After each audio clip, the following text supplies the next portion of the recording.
Hello and welcome to the Let's Talk Leadership podcast, the platform where inspirational leaders from the tech, digital and business world share their insights, experiences and learnings. I'm your host, Sandra Patel, and I'm thrilled to bring you conversations with some of the brightest minds and most passionate leaders in the industry from across the world. Whether it's about navigating challenges, driving innovation, or building diverse and inclusive teams, this podcast is all about learning from the very best. Each episode is an opportunity to hear real stories of success, personal growth, and how our guests are giving back to the community. And it's also a chance for me to learn right alongside you. So get ready to be inspired, motivated, and equipped with the knowledge to take your leadership journey to the next level.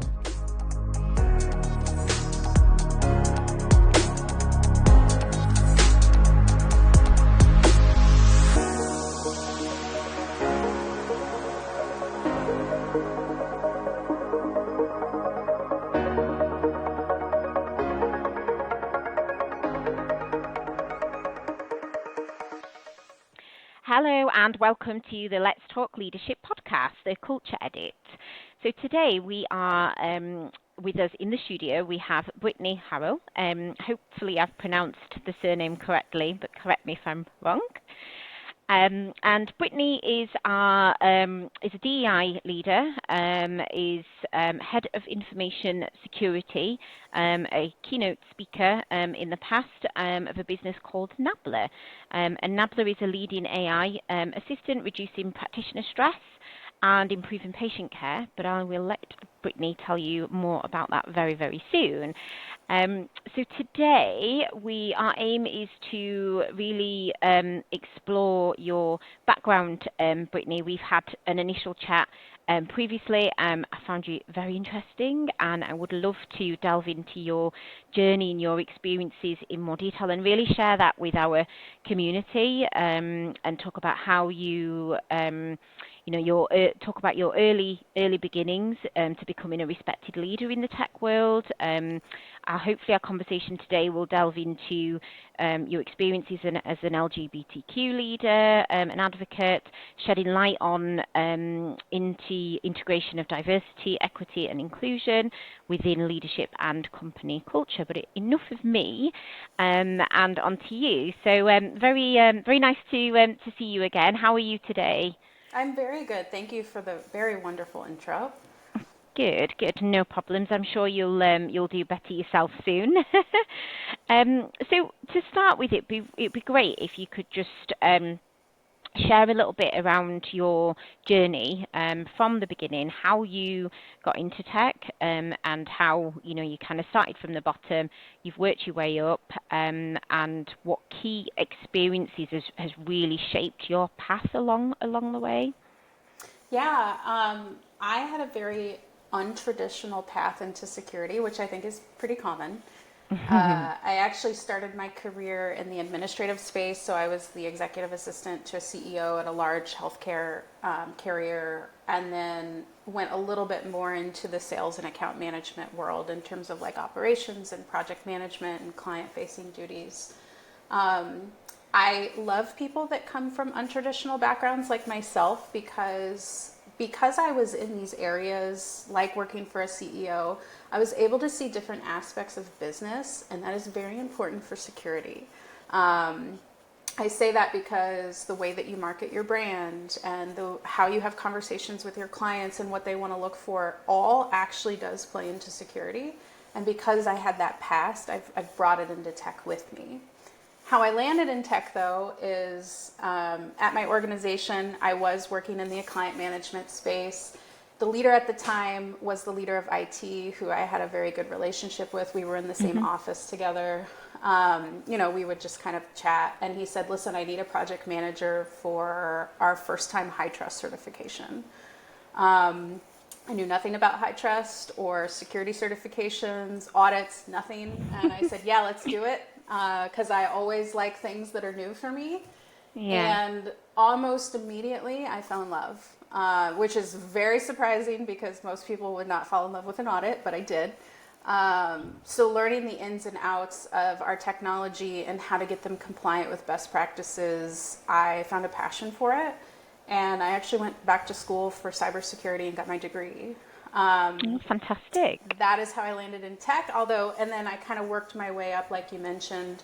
I did an analyst position, and then I was a manager, then I became this people leader, and now I'm the head of security. So I attribute that to taking all of the background of my world of marketing and client-facing stuff, and now I incorporate that into my security world.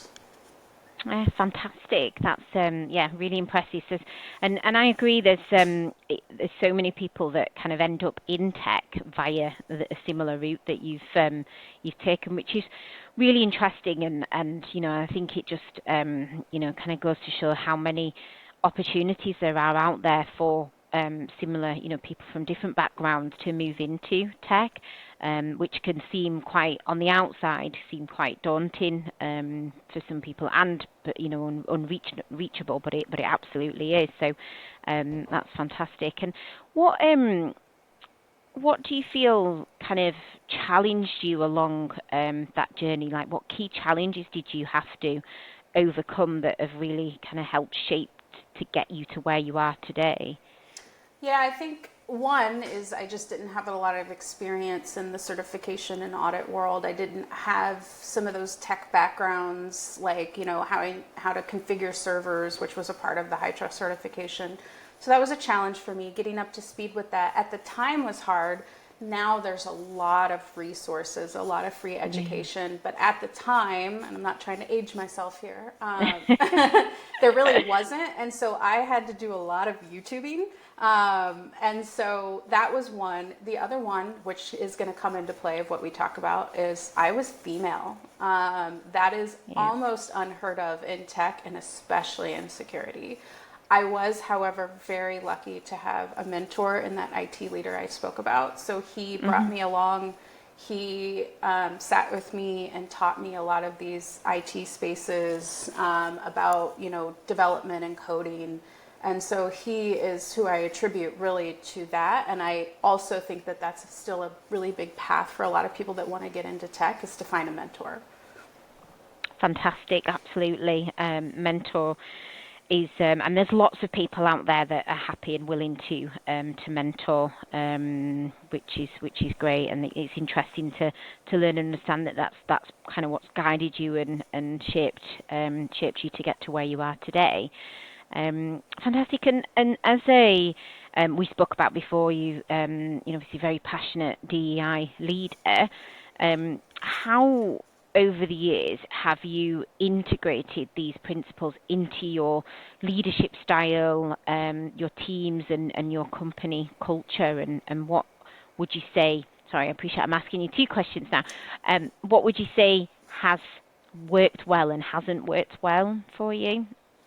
Yeah, so similar to my security and tech background, I fell into the DE&I space too. One of the orgs that I work for actually approached me to start up the first employee resource group. Right. I was very hesitant to do that because I am LGBTQ. And I think, anyone in that space knows that it's sometimes a danger to be out at work.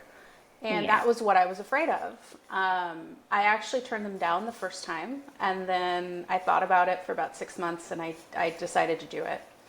At the time, I wasn't very outspoken about diversity because, again, it was new for me. And as we started this employee resource group, as we, started getting into the DE&I space and actually actively focused on diversity and recruitment, I kind of just became this advocate that came out of nowhere. So I think it took a lot of learning and growing for me. For example, now when I hire, diversity is one of the top things that I look for. Not just diversity in physical or personal, but also diversity of thought. So having very different teams and even having people different from myself is very, very important for me. Yeah. I am a very fact-based, logical type person. So I tend to surround myself with more emotional people. And I do that intentionally because now that I know the importance of diversity, I know that that is important for me at the workplace, but also just building that culture. The other thing that I actively try to do is I look for females to join tech because we are lacking significantly. And because I had that history of someone taking me in and giving me a chance, I tend to do the same things. So typically when I hire, I don't always hire people with a tech background. An example is there was someone who worked in HR who was big into education and training. And I was like, yes, you are perfect for security awareness because you know how to interact with people and you know how to get information to stick. And she happened to be, you know, a person of color and female. I look for those types of situations because I do want more diversity in tech since we don't have it right now. Yeah, absolutely. Absolutely love that. A couple of questions off the back of what you've just said, actually. So you made an interesting point that you, as a, you know, when you were initially asked to take part in the advisory kind of group or community, you said no. You thought about it for 6 months, and then you went for it. What was it? Because I should imagine there's other women out there and other LGBTQ women out there that are in similar situations or have been in similar situations. What was it, do you think, you know, is there any advice that you can give to others that could help them, push them along and give them the confidence to kind of go for it like you did? You know, was there something that... I will attribute mine to my wife, who actually told me I better do it. So for me, I was hesitant. I've always been kind of an outspoken person. That's just my personality. But I was worried about experienced discrimination and backlash. And unfortunately, that is our reality. So my advice to others is, you know, if you have to have thick skin to handle it. And I already did. And so all I really needed was that push from my wife to say, you better do this. For me, I already experienced discrimination and backlash. I mean, it's not something that is new for me. So why not do it in a corporate world and try to make a difference for others? Surprisingly enough, I had so much advocacy and so much support in the group that we did. My leader at the time was the entire leader of HR. She was absolutely phenomenal when it came to the support for the LGBTQ plus community. So most of the time I can say that it's probably not going to go in the direction you think it's going to go. Yeah, you see, it's easy in that situation for good old imposter syndrome to kick in as well, isn't it? So it's yeah. Oh, fantastic! I love that. Fantastic. And what challenges, additional challenges, have you faced over the years in terms of you know, being an LGBTQ plus leader? And how have you overcome them to create a more inclusive environment? Like, what obstacles have you come up with? And if you don't mind, if there's any, you know, a couple of maybe specific examples that you can share, I think that will really help our audience. Yeah, I mean, so I'm lucky in that I don't always look LGBTQ, and I hate that saying because what does LGBTQ look like? Yeah. But there are what I would say, you know, preconceived notions of what an LGBTQ person looks like. So a lot of times I can go under the radar and nobody even knows. Where I struggle is when your personal life comes into work, which is all the time, by the way. I mean, when you have small talk of, well, what'd you do over the weekend? I used to have to be very careful about saying, instead of my wife, I would have to say my spouse, or I would have to not use pronouns, things like that. And I actually couldn't even focus on work anymore because I was so focused on the right words to say, so I wasn't outed. I got to a point where I was like, you know what? No, I'm just going to do this. So now I just kind of say it freely, like, my wife, let's move on. I think we all acknowledge that as LGBTQ, it's a hard political world to be in right now, especially in the United States. And I will continue to face discrimination no matter what, because that's just my reality. But I say all of that is it has made me very resilient, which I think is important in tech. Because not only am I LGBTQ, I'm also female in Female, tech. yep. And so I'm like, Double whammy. yeah, so I'm like, let's just bombard a call. So I am not afraid to speak up. I am not afraid to share my opinion. And sometimes that does come off as abrasive to some because you don't typically see that. But I think me being LGBTQ has helped me move into that world a lot easier because I had already developed my behaviors because I'm gay. The other thing is, I think I can relate and appreciate differences in others because I don't fit in this box that society expects of me. And so that is why diversity is so important to me. Not only that, but diversity of thought. I think I embrace people that are different by default because I am too. And I think that's helped me kind of look for cultures. When I look at organizations, like you mentioned Nabla, which I'm sure we'll talk about, one of the first things that drew them to me was their culture. It's huge for me because of the world that I live in as LGBTQ. And so I pay attention to things that maybe people don't always have to think about because it is my world. Yeah, absolutely. I love that. Absolutely love that. And there's very few of us that have that kind of confidence and willingness to speak out, speak up, and be heard. And I completely appreciate it is difficult, and there is so much backlash and criticism that we all have to face out there. And I, like you, when it comes to hiring and looking at potential, is really looking at kind of individual backgrounds, where they've come from. I very much look at underrepresented kind of pools as well, and give everyone a fair and equal opportunity, which quite nicely brings me on to the next question we wanted to discuss, which is, I know that you're very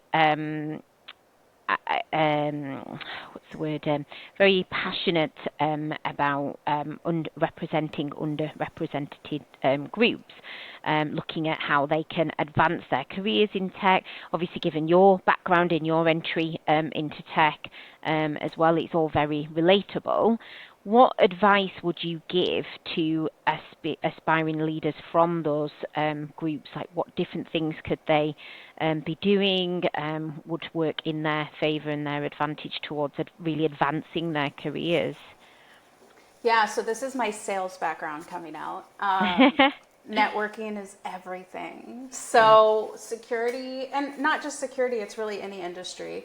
You being really good at your job is important, but who you know is also very, very important. Absolutely. And I've learned that over the years. So there are a lot of free communities out there, and I can certainly share some, that can be posted where you can join and interact with other security professionals, people that are trying to break into. They share things like resumes and job postings and resources. That's huge because that's actually how I've met a lot of people in security, is just through those. There are conferences sometimes you can get for free if you're a student, things like that. Any opportunity to network with other tech and security people is huge. And then the other one that I already brought up is mentorship. So if you have someone that you know that would be willing to kind of take you along with them, and some of these free resources that I mentioned, like Women in Security, for example, they have a mentorship program. That is your best window because that is where you get real life examples instead of just like reading a book or watching a training. You're getting real interaction to hear what really happens, on the front lines. Yeah, absolutely, and I'd like to second that. If you're looking for a mentor, and there are, there's a few people in your network or on, LinkedIn's a great place to go as well. Is just be bold and ask the question, because quite often most people are always willing to help and provide that support, and networking's absolutely a great way. And and ask, go with it, ask a friend if you don't want to go alone, Yeah. and that's, because quite often I think going to your first few networking, I still remember mine, and they can be quite daunting as well, can't they? Are there any particular ones locally to you that you would recommend? Because we have an international reach with the podcast. Yeah, so Nearshore is a really good one. It is free and you can join. It's all virtual because sometimes, like you said, it's hard to get out. I'm also an introvert by nature, so I do not enjoy conferences. Oh, really? I wouldn't have thought that at all. I know, I surprise people. You really surprised me, yeah. There are Women in Security is a huge one, and they actually have local chapters that you can go and attend, but there's virtual ones. Fantastic. And I'm sure there's some just completely escaping me right now. Women in Trust is one, so it kind of delves in between security and privacy, and that's all women-based. They are so kind there. Anytime someone joins, they add you on LinkedIn. Like, it's the perfect communities for you to ask all those questions that you don't know what to do with. Yeah. Oh, lovely. Fantastic. That's really helpful. Thank you. And also, actually, before we go into, well, this might take us nicely onto, because, we've talked quite a lot around the kind of DEI space and how it impacts culture and underrepresented groups, etc. But it'd be great to talk more about your background and your passion for security. Which is what you I guess talking more about what you feel is most important at the moment in the world of security. What are the big trends? What you feel is coming up, and what people should really pay attention to, and also for those who are aspirational and or potentially looking to enter into the security field. What's up and coming over the next few years? Yeah, I mean, security is huge. You can be in so many different niches of security and still be in security. So my first advice is don't try to learn all aspects of security. It's not possible. For example, I am not very good with networking. And so any future hire that's very strong in networking is a smart move for me because that's not my area. Yeah. Definitely focus in on an area that appeals to you. For me, I was always in the governance, risk, and compliance space. So auditing, definitely into the new regulatory and compliance world and emerging trends. I've always been attracted to emerging trends. The big one, to answer your question, it's AI. So Absolutely. I think we all know AI is not the future, it's the now. I even work for an AI company. So what actually drew me to come work for Nabla, because I was at my last organization for 10 years, is just that they're in the AI space and what they're doing.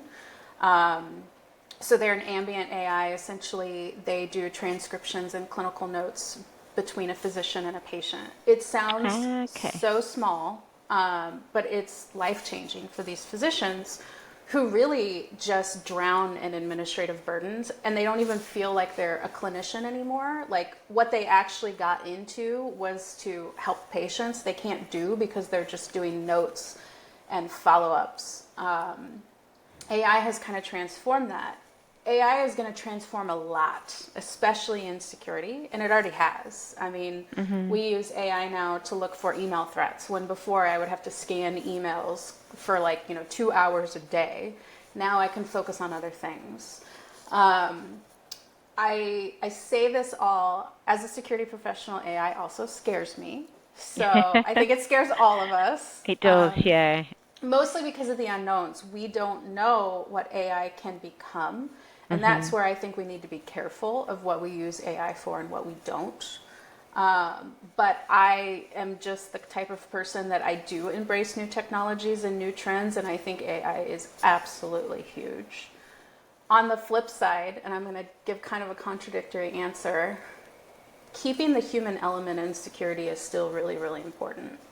I think we're super focused on automation and tools. What can we outsource with, tooling, AI, and that's all important, but there's this huge human element to security because security is not black or white. And so automation can't catch that.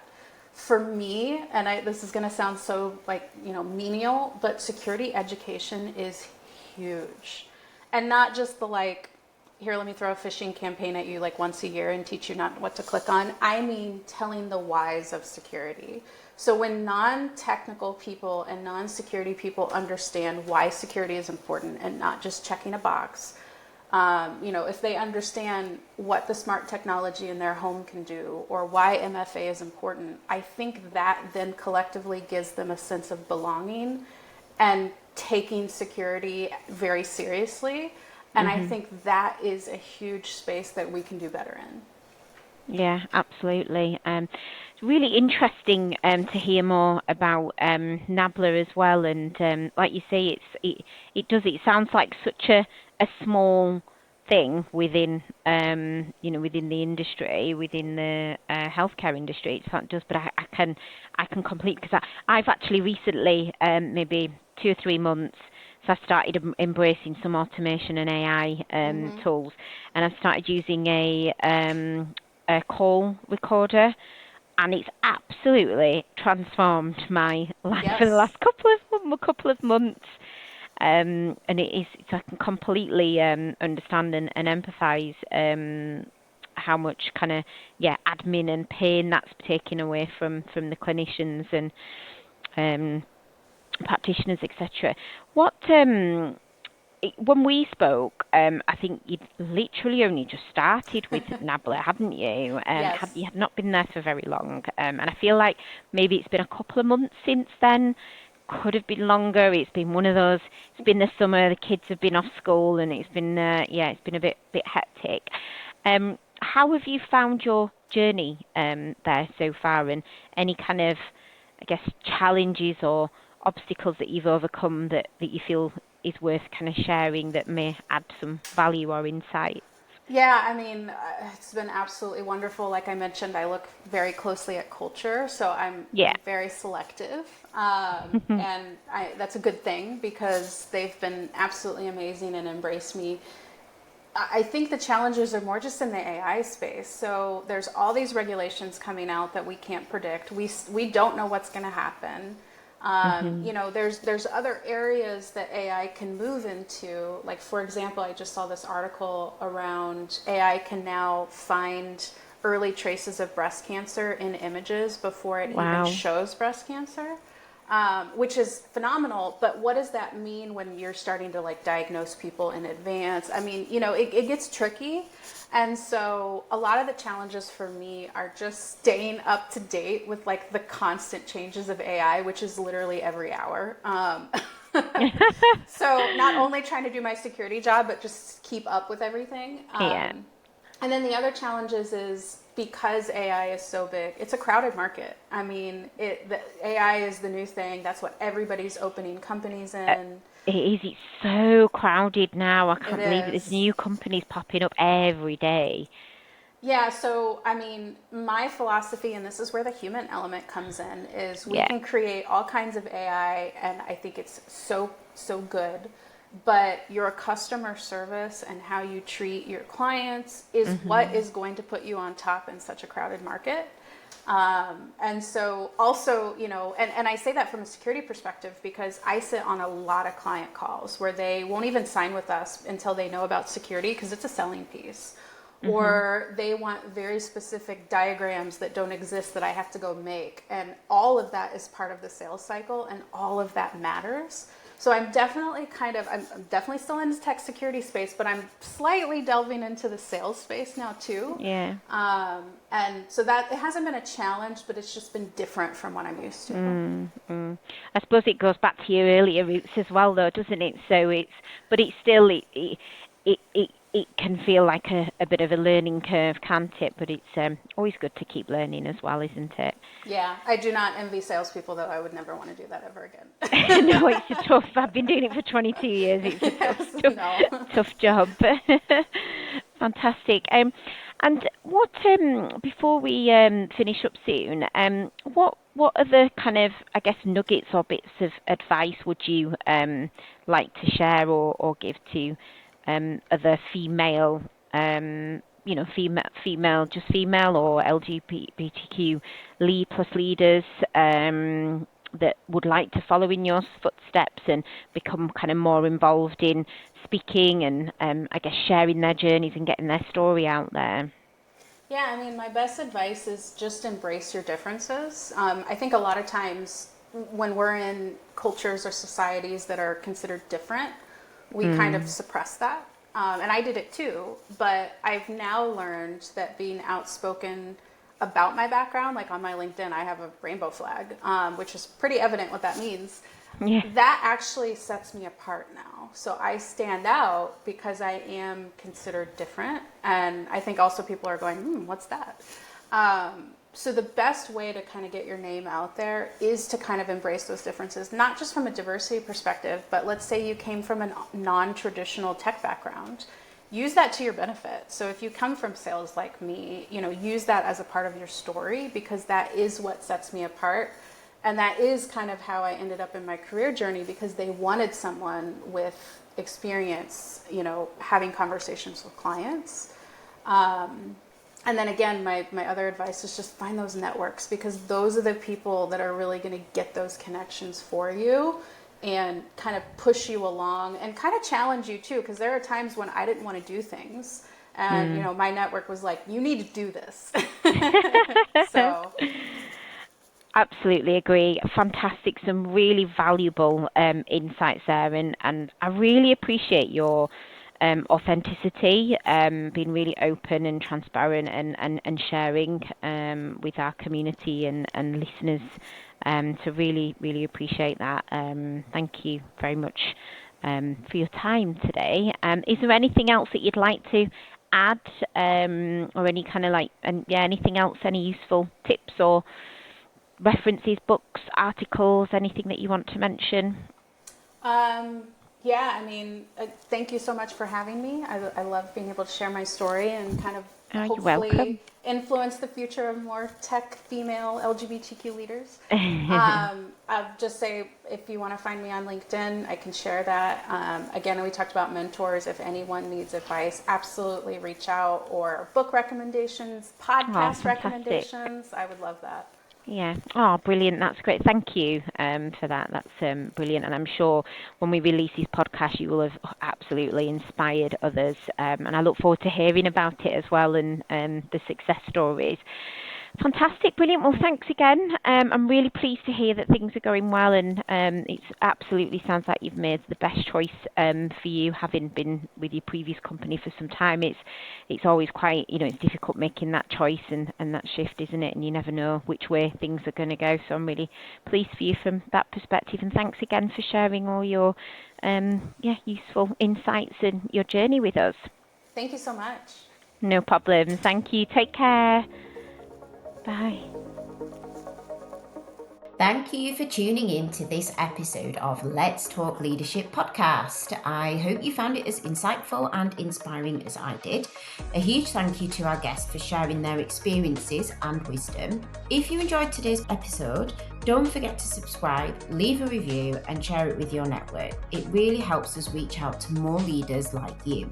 If you're interested in joining me on the podcast, or have someone in mind who you think would be a great fit, feel free to reach out and get in touch, as I'd love to hear from you. Until next time, keep leading with purpose, and remember, leadership is all about learning, growing, and giving back. Take care, and I'll see you on the next episode.